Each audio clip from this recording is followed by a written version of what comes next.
देश का दिल और देश का दिल ऐसा ही धड़कता रहे और आपका साथ मिलता रहे। बहुत धन्यवाद।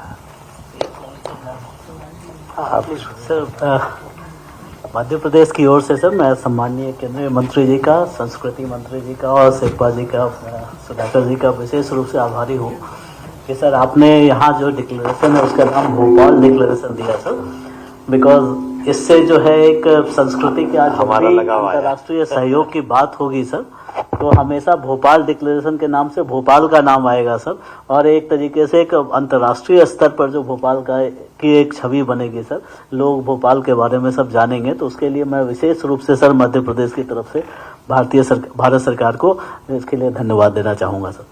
थैंक यू सीएस साहब। और भी रेलेवेंट, आपने बहुत अच्छी बात की, और भी रेलेवेंट इसलिए है कि भोपाल डिक्लेरेशन में जैसा मैंने कहा पहली बार आउटकम बेस्ड डॉक्यूमेंट बना है।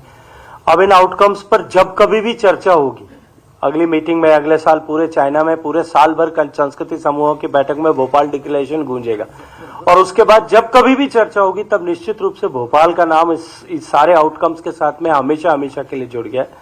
तो मैं मानता हूं कि ये माननीय मुख्यमंत्री जी, माननीय चीफ सेक्रेटरी साहब, इन सब ने जो भाव व्यक्त किया, मैं भी उसके लिए मध्य प्रदेश का बहुत सारा धन्यवाद करता हूँ। एक वन बाय वन, या please. As I mentioned that all the proposals which we have forwarded have been accepted uniquely. Everybody have accepted, everybody have supported without any differences. All the proposals have been accepted. Sir Madhya Pradesh से UNESCO heritage site के लिए कौन सी site को और approach किया गया है क्या? देखिए, भारत में क्योंकि जैसा मैंने कहा कि एक देश को एक साल में एक ही संपत्ति को, एक ही पुरातात्विक महत्व की संपदा को रजिस्टर कराने का अवसर मिलता है।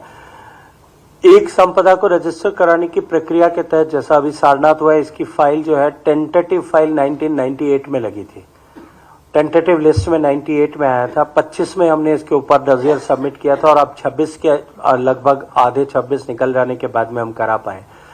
अभी इस तरह की 65 से ज्यादा टेम्पररी लिस्ट में पहले से सूचीबद्ध हैं।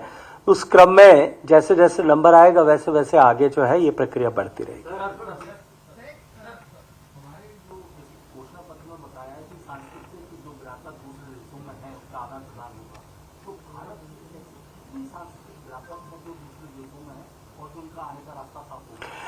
देखिए, माननीय प्रधानमंत्री नरेंद्र मोदी जी के 2014 के प्रधानमंत्री बनने के बाद से लेकर के इस विषय को लेकर के बहुत गंभीरता बनी है।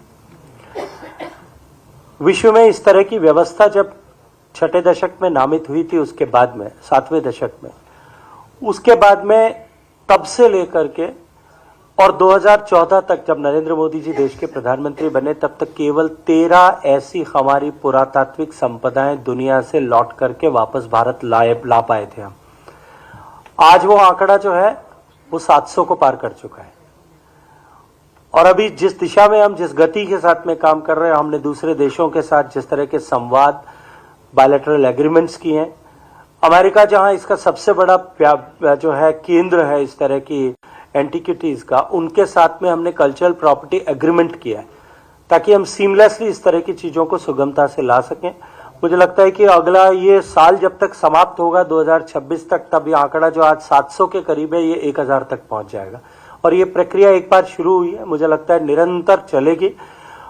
विशेष बात यह है कि आज दुनिया के सारे ऐसे देश जिन्होंने कभी गुलामी का दर्द सहा होगा, जहां कभी उदासीनता के चलते इस तरह की कल्चरल प्रॉपर्टीज बाहर चली गई होंगी, सब ने एक ध्वनि से इस तरह के रेस्टिट्यूशन की महत्ता को व्यक्त किया। न केवल व्यक्त किया, अपितु सभी ने इसके ऊपर अपनी प्रतिबद्धता और सहयोग को सुनिश्चित करने का भरोसा दिलाया।